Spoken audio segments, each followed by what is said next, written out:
these three core beliefs, you're not good enough, you need to achieve, and you have to do everything by yourself because you're separate from other people. We have the evidence from the science that shows that not only do these things not make you happy, but they actually make you miserable. And I want people to recognize how old happy might be affecting them, because you don't have to live in that way. You can reorient yourself and choose a destination that actually works. Stephanie, welcome to the show. Thank you so much for being a guest today.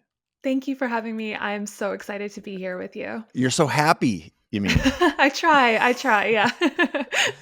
I have been following your work for some time, and when I saw that you had a new book coming out about a topic that I'm very passionate about, I will share briefly that my wife and I were on we walk together every morning, and on our Mm, walk we were talking about you, and we were talking about the topic of happiness and how sort of we have slipped into some serious mm, mode, and mm, not that serious and happy are at other ends of the spectrum, but we just recognize that, man, it's something that is elusive, and if yeah. you're not actively pursuing it, you might find yourself somehow being too serious, as we are. And Mm.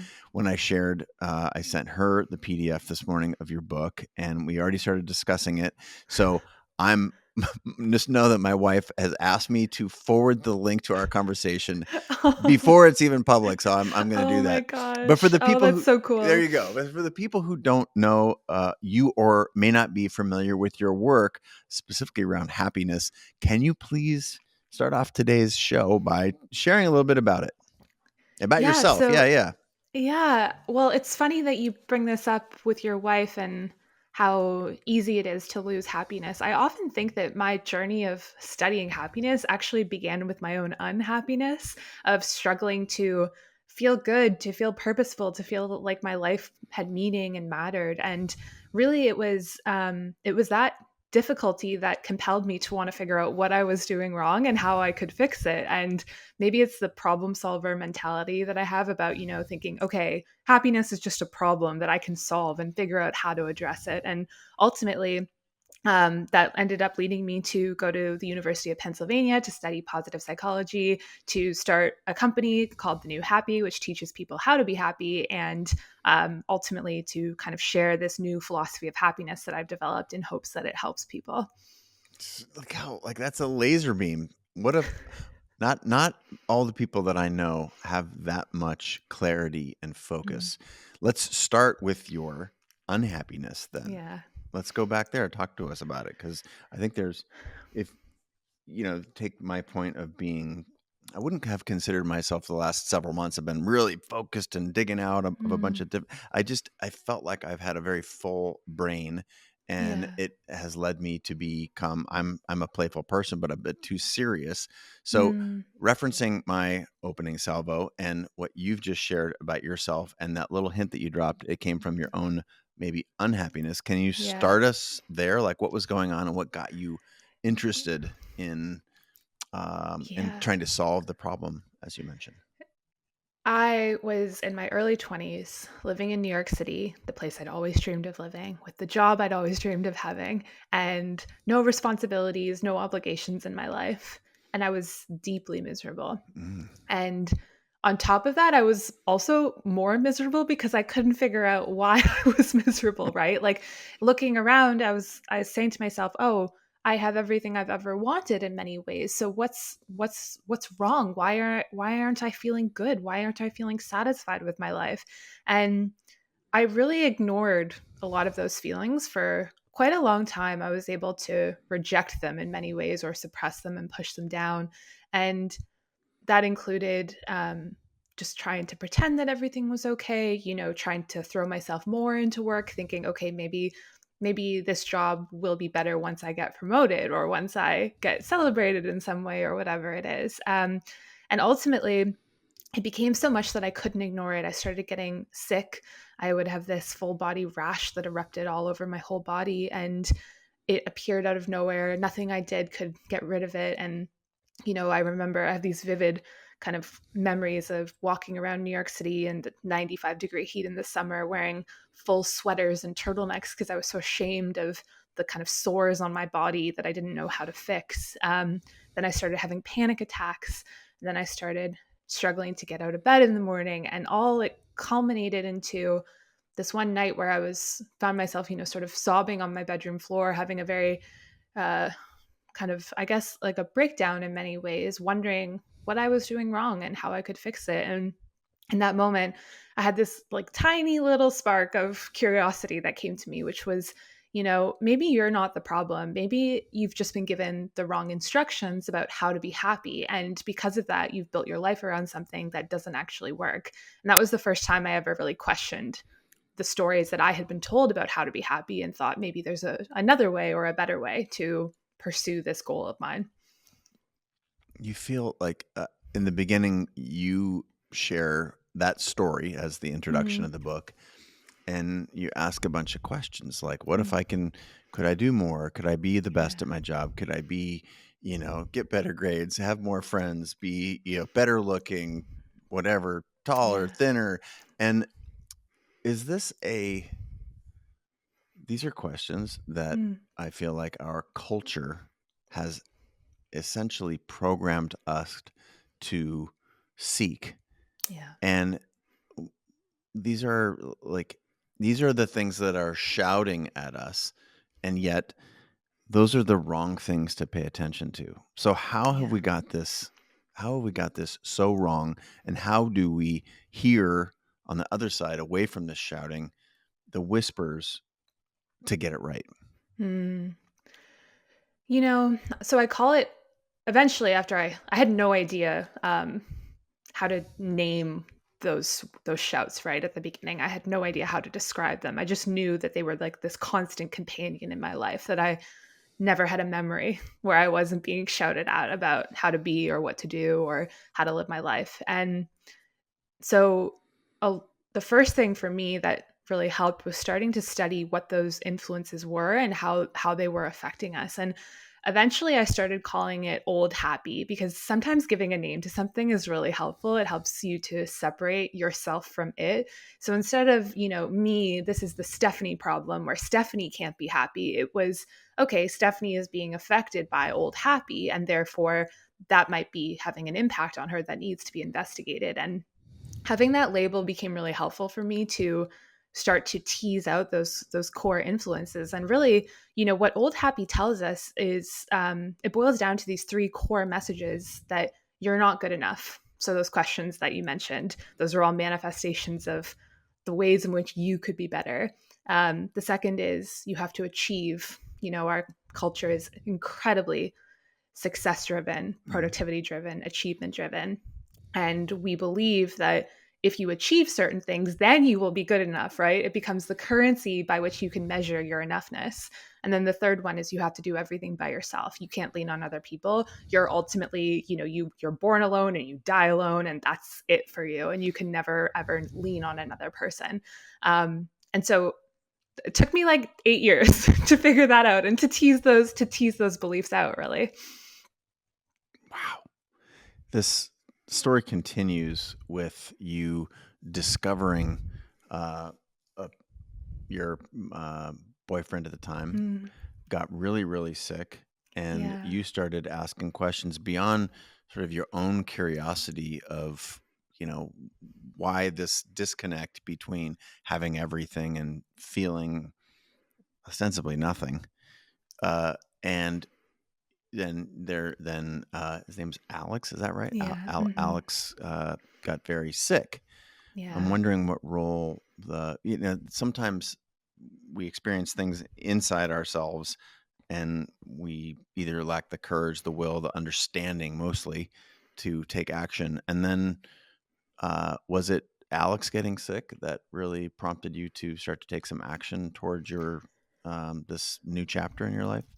So, funnily enough, it happened before Alex got sick that I started to investigate these topics. So, I went to get my grad degree in 2015 and 2016, and um, Alex and I met a year after that. And so I had started to figure out some of these things by then. And I often think that the that learning is what allowed me to get through the experience of navigating his illness Hmm. and the challenges that ensued. And what was really striking for me was that, um, you know, when because I had already put those lessons into practice, it was like I had this foundation or this grounding Mm. that I could really lean on. Mm. And what was, I think I mentioned this in the book, like what was shocking for me was that I would compare, my past life living in New York and how I had everything going right in my life and how miserable I was. And then with Alex getting sick, our lives fundamentally fell apart in almost every single way. And yet I had far more access to joy and purpose and meaning, all of those things that I was seeking. And it gave me the evidence, the personal evidence that built upon what I had learned through my academic studies, that actually maybe this stuff works. Maybe it is really powerful, and taking it out of the kind of lab, so to speak, and into real life. And that's ultimately what helped me to get through it, and also inspired me to want to start sharing it more with people, because I had that new sense of awareness that it could be really helpful. One of the things that I was struck by is there's this lovely artwork that is peppered throughout. I would just say your work, generally, and the book, of course. What what what role does that play? Has that played for you? Obviously, you know that our audience are identify as creative, curious. The desire to build things, whether that's art or a business. Um, I'm curious if you can connect the dots for us, for you. Yeah. What role does that play? And it's everywhere in your stuff. You know, everywhere you are, there is this beautiful artwork. It seems like. Everywhere I am, there are colored shapes. Yeah, it's beautiful though. Thank I'm you. gonna pull up. I'm actually, yeah. You keep telling us about it, but I'm gonna pull up some of my favorites here. I'm excited to hear which ones you like. Well, I would identify myself for most of my life as being creative curious. So I didn't have any sort of belief that I could be a truly creative person. I always, when I was younger, dreamed of being an artist. My dad was really passionate about looking at art, so he would take me to museums when I was a kid and teach me about famous artists and all of that kind of stuff, which probably left a lasting impression on me. And I always dreamed of being a writer or a creator, an artist. Any sort of creative profession would have been fine with me, but I never felt brave enough to do it, to be honest. I was too afraid. And that fear stayed with me and really didn't become something I was able to overcome until I met Alex, actually, who is a creative himself and who helped me to understand that most of my ideas about creativity were all wrong, and that I could approach it in a different way, which is ultimately what sort of freed me from the beliefs in my head about what I was supposed to do and move into that space of creativity. And so part of um, part of that journey for me began with, writing a newsletter to start. That was kind of my dipping my toe in the water a little bit. And then um, in once I kind of decided to focus on the new happy full time, I left my previous job because Alex was so sick that he needed a full time caregiver. And I couldn't handle working there while also doing what was needed for him. And so when I left, I thought, okay, I'll be there for him, and then I'll do a little bit on the new happy on the side when I have time, in like an hour, the hour I have a day that's free. And it was in that moment that I started making the artwork for the first time. And I think in many ways it was because I was sort of at such a in such a difficult moment that it almost like burst through me in some way. Like it burst through all of those blocks and those stories I told myself. And I sort of said, I have nothing to lose here. Like my life is in shambles. I might as well try doing this thing that I feel excited about. And that's always been something I'm passionate or dreamed about doing. And um, the artwork is almost like the way I see things in my head. So really it's more about translating these mental images I have into, a form that other people can look at and see. The artwork, I'm just going to describe it for people. It's very, very visual, very graphic, circle, squares, shapes, a lot of color. It obviously is just there's a beautiful translation between your artwork and then the cover of the book, which I think is absolutely stunning. Having just gone through this on my own adventure, the book cover is its own mission in life. But it's really stunning. And the fact that, were you surprised when that came out of you, knowing that that had been in you the whole time? Like, Totally. I think, like, I mean, that's one thing. I'm curious to hear your thoughts on this and what you've seen with the people in this community. But sometimes, at least for me, the fear I have is so loud, and it's often taken, deep emotional despair in another direction to help me to break through it. And so the sadness and the anger that I felt about what was happening to Alex, like, it had to be expressed in some way. And it was in the beginning of the pandemic. I couldn't go.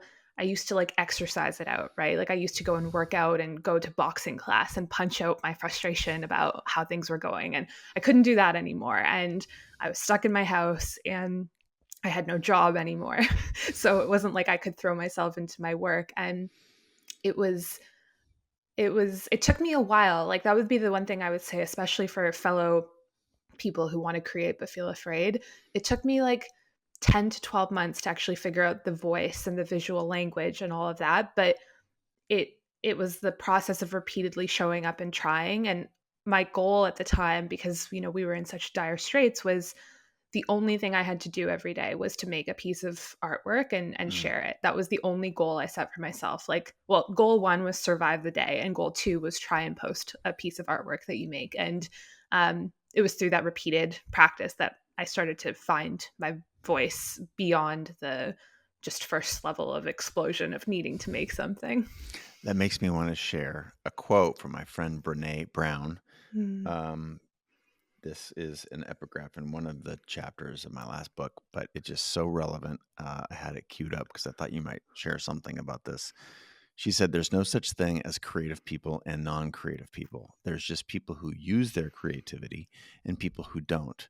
And not using it doesn't go without penalty. As it turns out, unused creativity is not benign, it's dangerous." Wow. I have full body goosebumps hearing that. Laser beam, right? She's a smart cookie.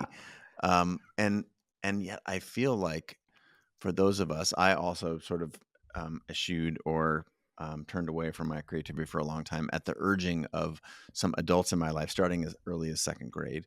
Mm, And when I started sort of leaning into that, I did feel sort of this sort of an unblocking mm, feeling.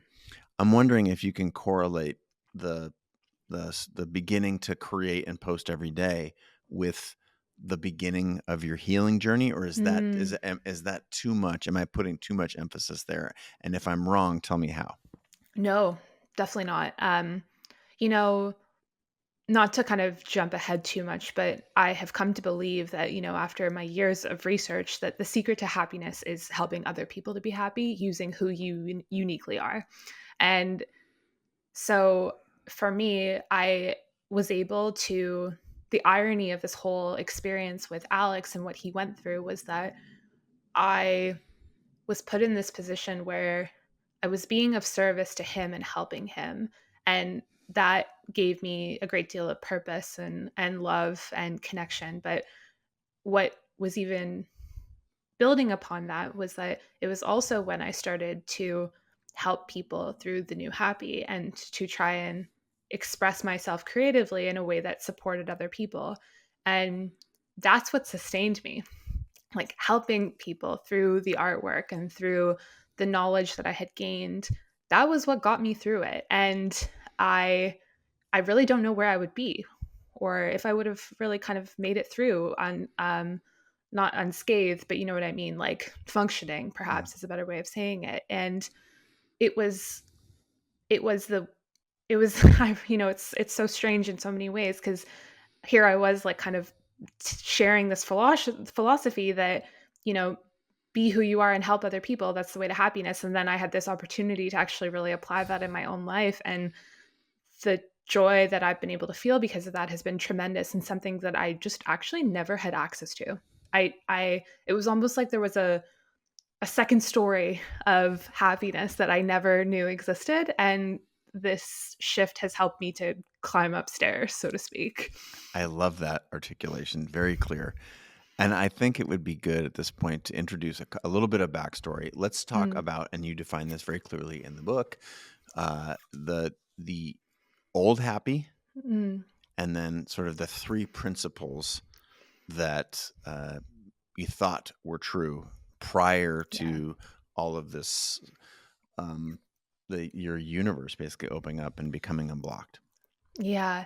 So basically, old happy is the set of beliefs and the conditions that society tells us will help make us happy. So, from the moment that we're born, we start to receive these messages about who we should be, what we should do with our lives, and how we're related to other people. And I argue that these three questions are sort of the core questions of a human being's life, trying to figure out the answers. And they end up driving all of your decisions because you want to be happy. Everybody wants to be happy. It's this overarching goal that shapes everything that we do. And it's almost like old happy, it puts the wrong destination in the GPS, but the way it looks on the screen, it's telling you you're going to the right destination, and you don't realize until you get there that you've arrived in the wrong place. And so for me, my idea was that, oh, if I can be successful, if I can look a certain way or acquire certain possessions or whatever it is, then I will be happy. And then I had to get there to realize that that wasn't the truth at all. And so these three core beliefs, you're not good enough, you need to achieve, and you have to do everything by yourself because you're separate from other people. We have the evidence from the science that shows that not only do these things not make you happy, but they actually make you miserable. And so I want people to recognize how old happy might be affecting them, because you don't have to live in that way. You can reorient yourself and choose a destination that actually works. Well, that's about as badass a description as you could ever like pour out in 1.5 minutes. Um, speaking of chills, I got chills hearing you articulate that.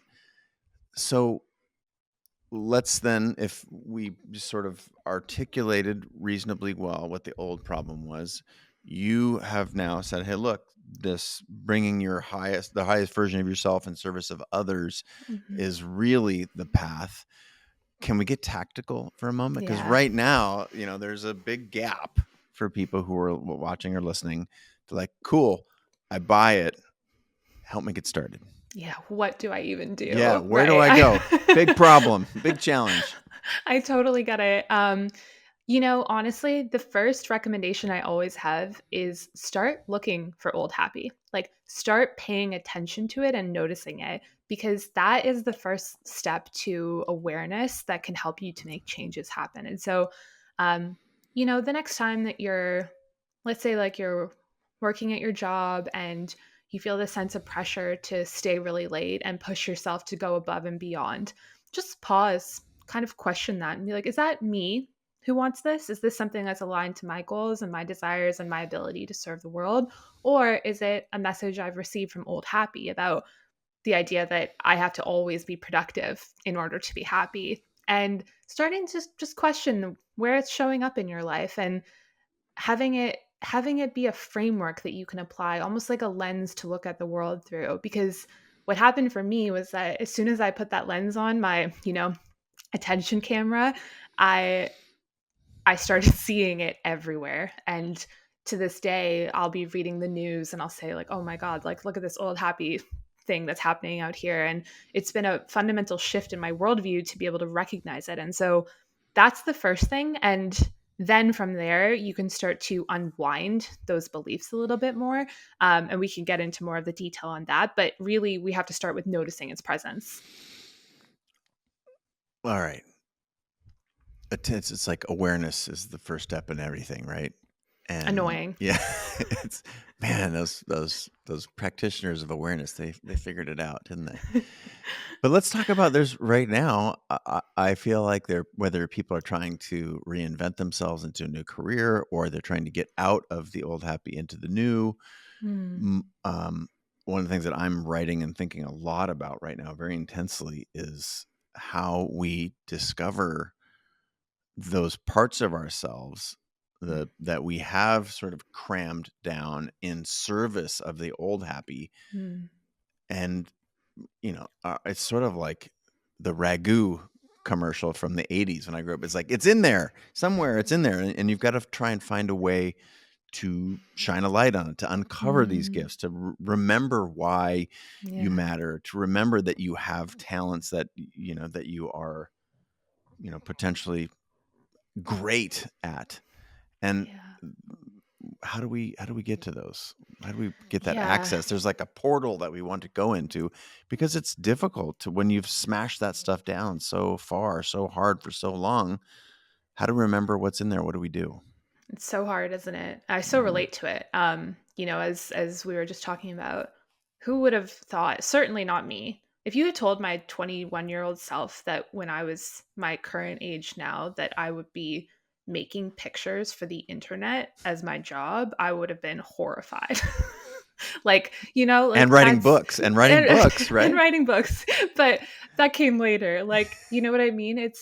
And I wouldn't have known where that came from. It would have been this utter shocking discovery because I didn't know that I had any of that inside of me, to your point. And so maybe there's a comforting and supportive message for people who are listening. Like, you don't even know the extent of your potential yet. You're always uncovering it. You're always discovering those nooks and crannies and those parts of you and going into new caves that hold these treasures. And don't don't judge yourself by don't judge yourself by what you've discovered already. Hold the space to discover more and to imagine and to know and trust that there are these wonderful gifts within you that have the power to make the world a better place. And so, from my perspective, I've sort of broken it into this framework of the idea that there are three different types of gifts. And those gifts are what make you you, and they're also what the world needs to make it a better place. And so the three different types are your humanity, which is who you are, your wisdom, which is what you know because of what you've lived through or what you've learned, and your talents, which are self-explanatory. You did an Instagram post that caught my attention a while ago. Mm. I'm going to pull it up here. It was about how to be proud Ah. of yourself. And I felt it is very profound. And I'm wondering if you remember posting it, if you can talk a little bit about that. People really struggle with being proud of How themselves. about it, right? I have a friend who quit her job about a year and a half ago, working in a corporate job, wanted to be a writer, wanted to be a creator. She quit. She's been working diligently towards that goal. She's done amazing. Like, oh my God, I'm so proud of her for what she's been able to grow and contribute. And couple of months ago, we were talking, and it was all about what she hasn't done and how she's failed. And I said to her, I'm so proud of you. And like, I hope that you can be proud of yourself too. And she just started to cry because she's like, I can't access that emotion. I can't feel it. And it's because, not to beat a dead horse here, but it's again, this is an old happy problem because the idea of being enough is a constantly moving target that you can never ever reach because the ways that we have been socialized to define our self-worth and our self-esteem is through comparing ourselves to other people. And so what we do unconsciously, no one is doing this with any sort of malicious Right. or intent You or mean there's no evil puppet lord? no, not happening. But like, I look at somebody in my social group, and if I'm doing better than them in terms of the achievements that I've had or the ways in which I'm embodying the perfect self that I have in my mind, then I feel good about myself.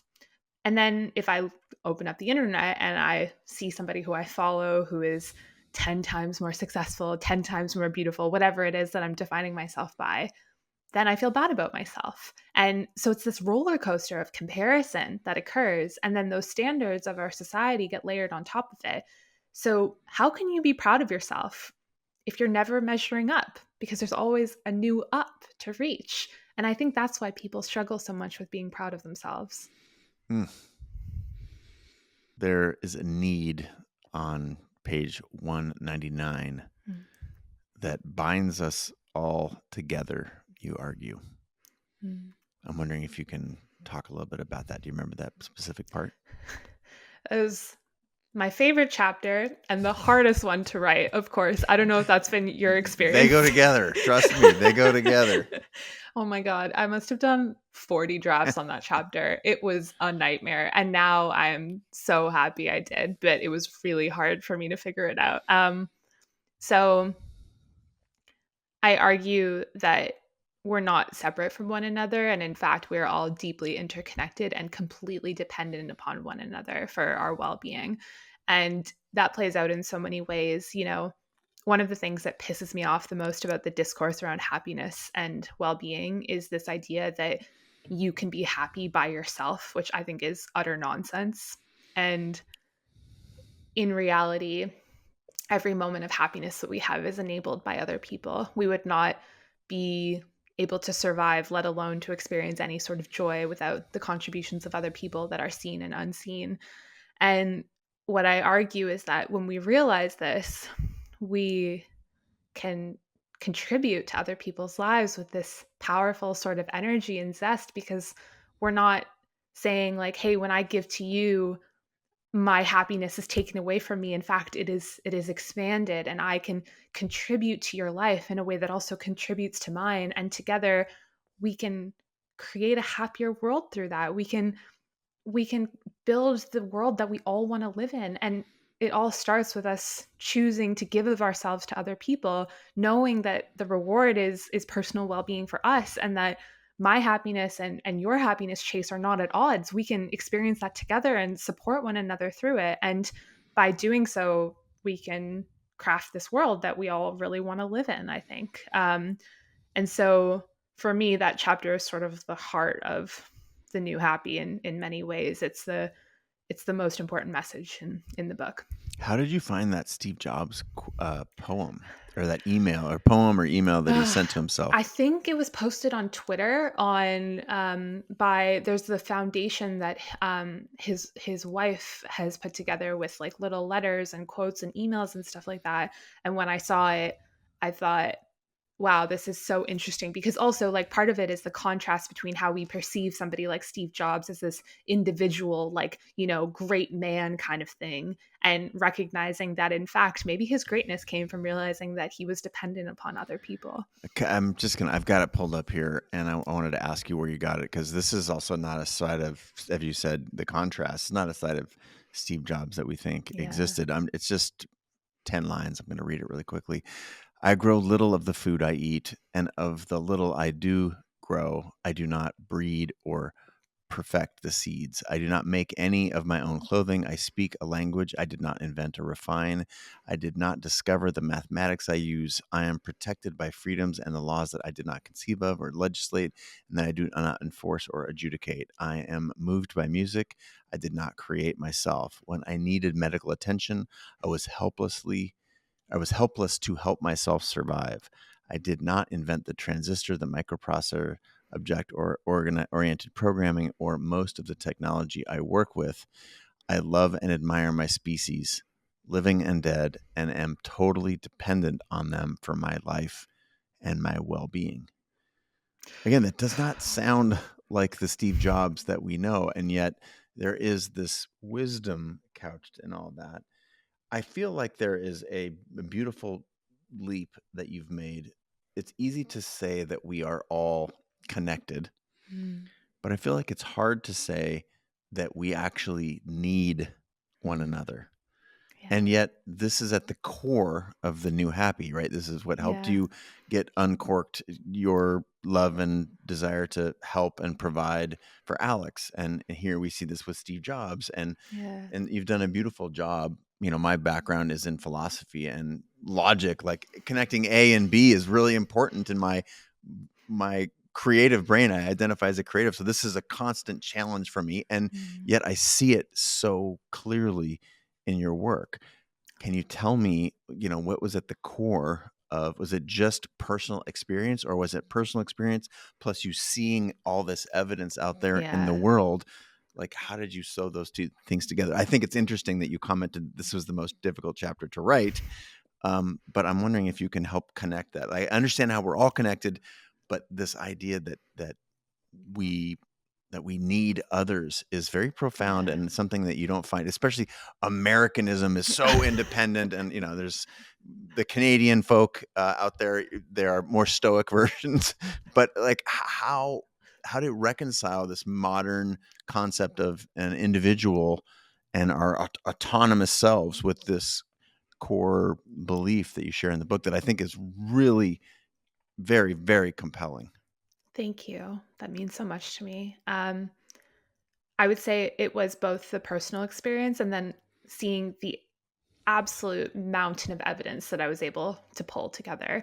Um, and, part of what I mentioned in the book is I'm pulling on ideas that have been shared, 2,000 years ago and all the way up to modern science. And I think of myself in many ways as like I I spent 10 years reading everything I could on this topic. And then what are the patterns and the things that I kept noticing and the core messages that came through time and again? And how might we have lost that wisdom or maybe even never had the clarity in the first place, right? Because as you said, Steve Jobs wasn't going around talking about his dependence on people. He sent it to himself in a private email that was never shared until he died. So that speaks a lot to the the kind of reticence we have to acknowledge the need that we have for one another.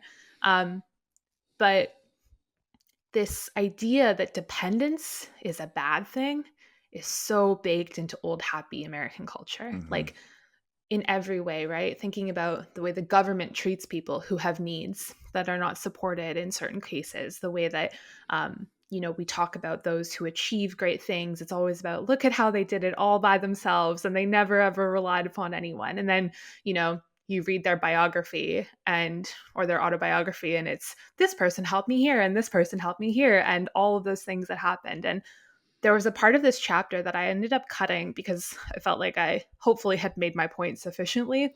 But I I had this idea, this thought experiment, so to speak, of like think about somebody who you admire, like the president or a moral exemplar or somebody in your own life, and then ask who shaped them, who made that person.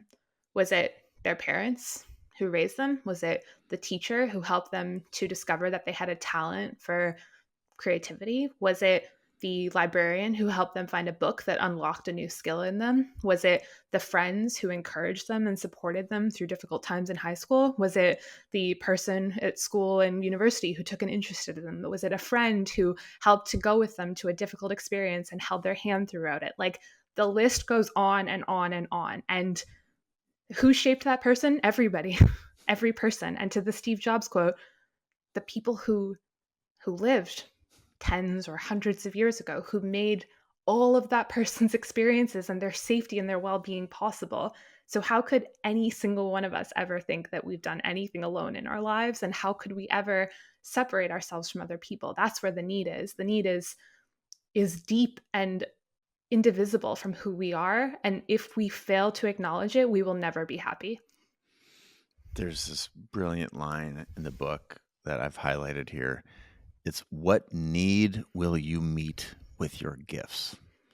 Mm. Like, that to me is, there's a list earlier in that chapter about, Salk eradicating polio, Ai Mm. Weiwei advocating for human rights, Malala ensuring, girls have access to education. And it just makes me want to ask the listeners right now, like, what need will you meet with your gifts? There is a need out there in the world.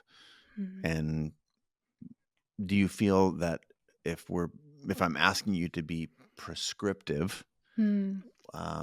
do you feel, how specific do you feel like you want people who are listening and watching right now to be in search of their own, Mm. their own thing that you have found, for example? How specific do you feel like they ought to be in this quest? I would say that you can be as specific as you want and you can think about it from a couple of different levels. So, you can be of service simply by being a great parent or a great friend or a great community member or through the work that you do or through, like those exemplars who are operating at this extraordinary level, through even changing the world in some huge obvious way. I believe everyone is changing the world through these actions and there's no sort of scale of importance here. It's just about what you have the ability, the desire, the interest, and the capacity to do with your gifts and how you want to share. So if you hear that question and you think, my family, that's that's the need. I want to meet my children's need for love so that they can have a better life where they are free to be who they really are and to make a difference in the world. That's extraordinary. That's a profound contribution to the world. And we can prove that by reflecting on the fact that imagine every parent had that goal and what our world would look like in one generation, right? Like how incredibly that would shape things. If you hear, I want to use my talent for design to help people in my community to be able to access a certain resource. Wonderful. Whatever it is that calls to you, there's no hierarchy of being of service. It's just the unique way that you feel called to do. Mm. There's a great section also in the book that I've got notes around this idea that the old happiness was like, it's sort of like, you have, I have my happiness and you have your happiness. And just the fact that mine is mine and yours is yours, Mm, they're sort of, it's almost like you're playing a zero sum game in yeah. the old world of happiness. In this new one, if it's about contribution and connection. You gave the example of the old, there's two sports teams, I think, at camp or something like that, and they were competing against one another, and then they they needed to share money to rent a movie or something like that. Yeah, Is that yeah, right? you got it. Yeah, and then they were the best of friends after that. Just this bitter rivalry turned into, again, they needed to win in order to be happy, and the other team needed to win in order to be happy. And then when it came time for them to, the only way they could get entertainment in the evening was to come together and share their resources that they sort of all found. This is a beautiful, Mm, beautiful story. But extend that metaphor, if you will, to culture. And I feel mm, like it maps very, very nicely to what you just shared, that there's this, yeah.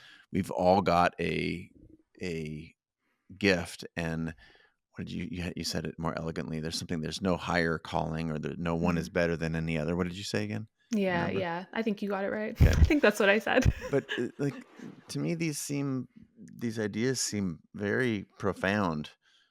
Um, is this something like, you mentioned reading everything on the topic? A little Like, hyperbolic, to no, be clear. but I mean, this is it feels, the way you've presented it feels safe and accessible. And again, I feel like I pulled us off this topic earlier, but tactically, like, how do we get started again? Like, let's just go back to that, because I feel like I derailed Yeah. us. So the first thing I would say is that if you hear me and hear me and Chase talking about this and you're skeptical, that's totally fine. And I would say that's awesome. I want people to be skeptical and try things on for themselves. I think that if I could go back, as I mentioned, go back in time and tell this to my 21-year-old self, she would laugh in my face and say, you're full of crap," basically. So again, like I was I was in that exact same spot. What I would recommend doing to get started is to go help somebody in some small way today. Just do one thing that makes a difference in somebody else's day. And then when you're done, take 60 seconds and reflect on how you feel. What changes do you notice in your emotional state? Do you feel more energetic physically? Do you feel more motivated? How has that contributed in some way to your life? And just sort of sit with that and see how it feels to you. And from there, if you then think, okay, yeah, this actually worked, and maybe there's something to this, you can start to explore some of these more involved ways of incorporating it into your life. And so you can start by looking at your current job that you have and going, okay, how can I transform this job so I can be more of service to others using my gifts? Are there ways that I can bring my creativity to the tasks that I'm doing? Because that will help me to feel more inspired and be able to, grow as a person and develop. Or are there ways that I can start showing up to address a problem that I'm really passionate about in the world and make a difference in that way? You don't have to change your whole life. Like you have the life infrastructure in place to start helping people. And too often I think people put off helping because they think they have to do something grand or tremendous or rearrange their whole life in some way. And that's absolutely that's not the truth. And, you know, part of my goal with this book is to give a more expansive understanding of help. It's not just volunteering at a charity on a Saturday. It's the way you live. You're helping through the ways that you connect and contribute and show up and listen and do your work and all of these different things. And so taking that broader perspective on helping, there's so many different ways to start building that into your life in small but achievable ways. Just as a reminder here, an interlude. The book is New Happy: Getting Happiness Right in a World That's Got It Wrong. Old Happy is now entering my vocabulary. Yay. It's such a good definition. Again, I shared with you before we started recording, and I think our listeners know that I've been working on another book, and there is this sort of it feels fair to look backwards. It's sort of like critiquing your childhood. My parents were awesome. They did everything they can or they could at the time. And yeah, I don't think I had a teacher who was malevolent. They did the best they could. And all these things can be true and we can still do better. Yeah. And I feel like Yeah. that's, we want to, I've got a book sitting on my desk over there called The Art of Rebellion. And there's a part of us, I feel like we all want to be able to throw rocks at the things that either we got wrong or the people who preceded us got wrong. And yet, it's pretty much required to get to where we are. So I'm wondering, is there, I do not get this sense at all in the book, but to be fair, you could be masking it. Is there a bitterness toward the old happy?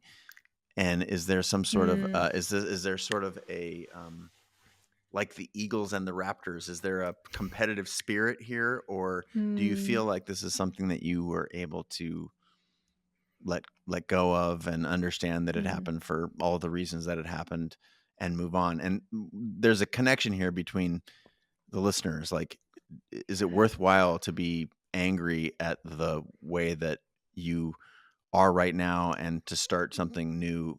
Like, there's a extension here. Are you bitter about the old happy, and have you recovered? And how ought people think about their own past relative to where they want to be or what they want to become? What a fascinating question.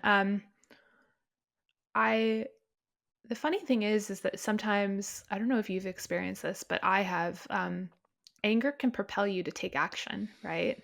Um, I think if I hadn't been so angry about old happy, I probably wouldn't have gone on this path in some ways because I was pissed that I love it. I was pissed that it affected my life. And then I got really pissed because it was affecting all these other people too. And so that anger motivated me in some ways. So anger as an emotion is it's an activating emotion. It does lead to taking action. And one funny example I always think about with this is so I'm bad at two things. One, cleaning my house, and two, replying to my emails. Like I find those things very challenging. And I'm bad at many other things, to be clear, but like in this example.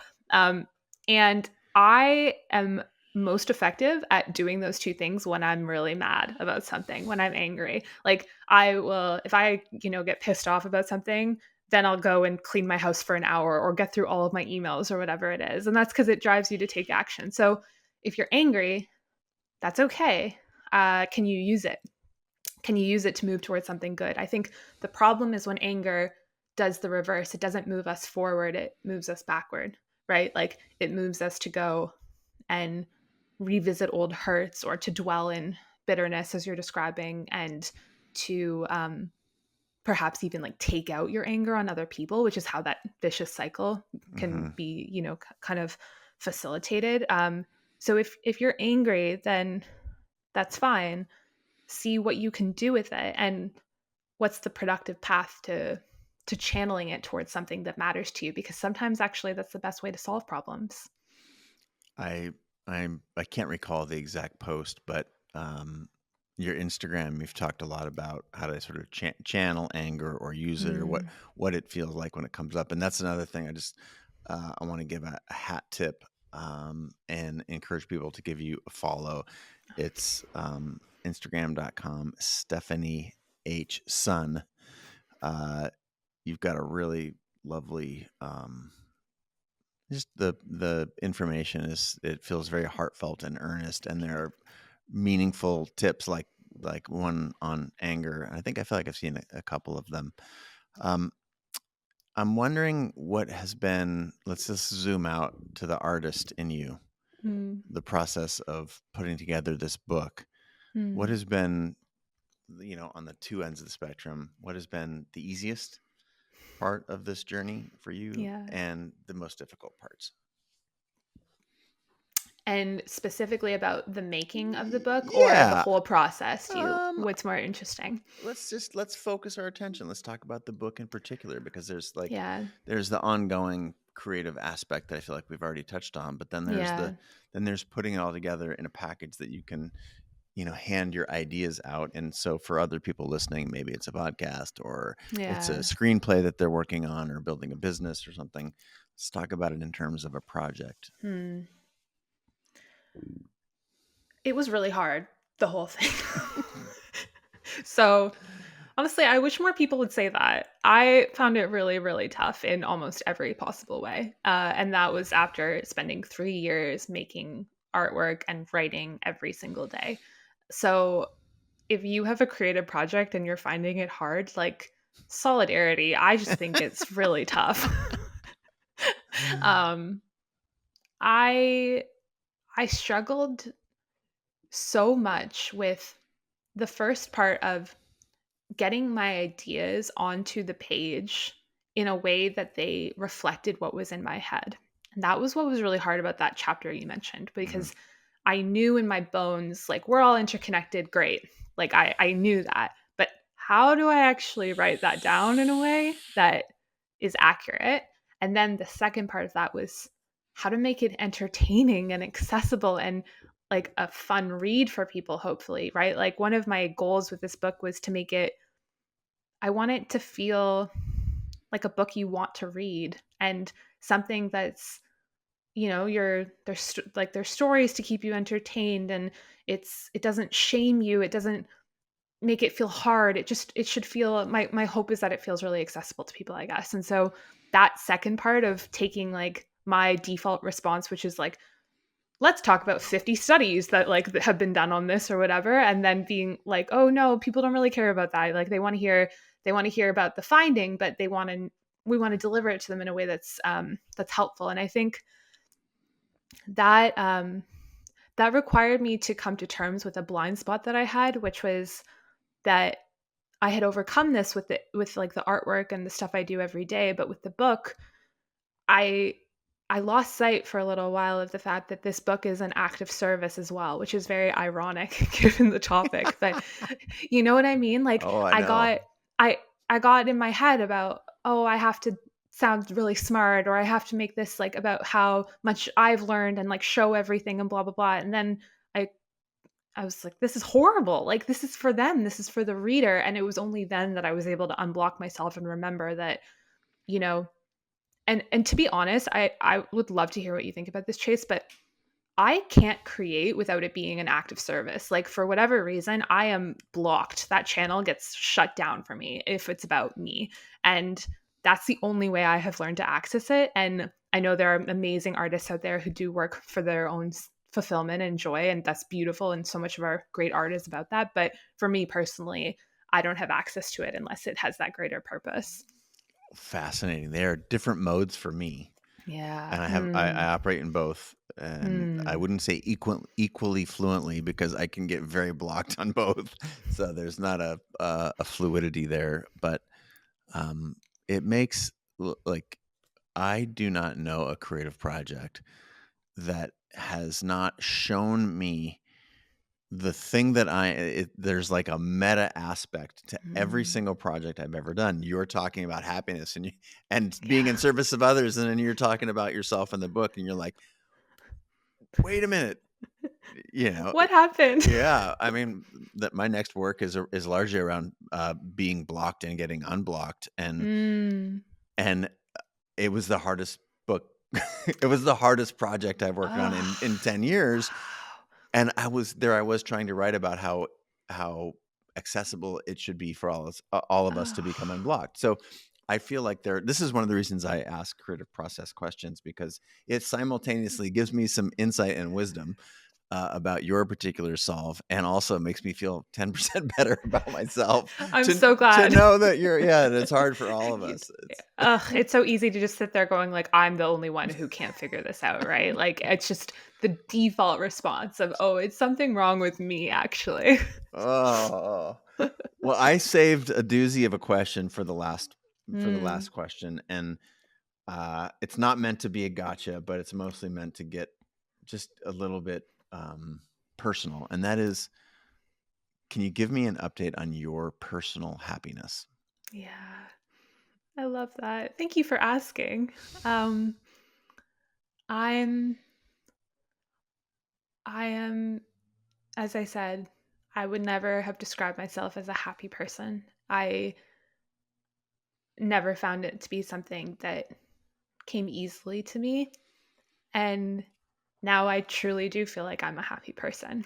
And that happiness looks probably different from what a lot of people imagine, right? From the kind of things that we've been sold by our society. In many ways, there are lots of challenges in my life, but there's also lots of joy and so much purpose. I wake up every day feeling like I have something to do that can make a tiny little impact in some way on somebody's life. And I jump out of bed to do it. And I feel energized and alive every day. And I feel a great sense of connectedness to people. And to me, that's what a happy life is all about. So even despite the challenges that, I've been through over the last, the whole time I've been doing this work, I've been able to be happy throughout it. And part of that happiness includes all feeling like all of the emotions that come along with that. And sometimes feeling sad and sometimes feeling angry and sometimes feeling lonely. And that's a part of the human experience. And you can have a happy life while experiencing all of that. So I would say I'm a genuinely happy person now, but it's only because of those changes that I've made. The book is New Happy: Getting Happiness Right in a World That's Got It Wrong. Out now everywhere books are sold. I'm so grateful to have been able to spend the last hour and change with you. We are super fans. We're in your corner. And is there anywhere else? We mentioned your Instagram because it's a great follow, and we've talked about the book. Is there anywhere else that you would want to steer our listeners, our community here today? No, I'm just grateful for your time and for listening. Thank you for giving us an hour of your life. I'm really grateful. Oh, I feel like I got it all. Are you kidding? This is not a gift. I'm taken right now. Well, no, that's shared There happiness, we right? go. Thank you for the shared happiness. To everybody out there in the world, thank you so, so much. Signing off from Stephanie and myself. I hope you have an incredible, amazing, and a happy day. Until next time.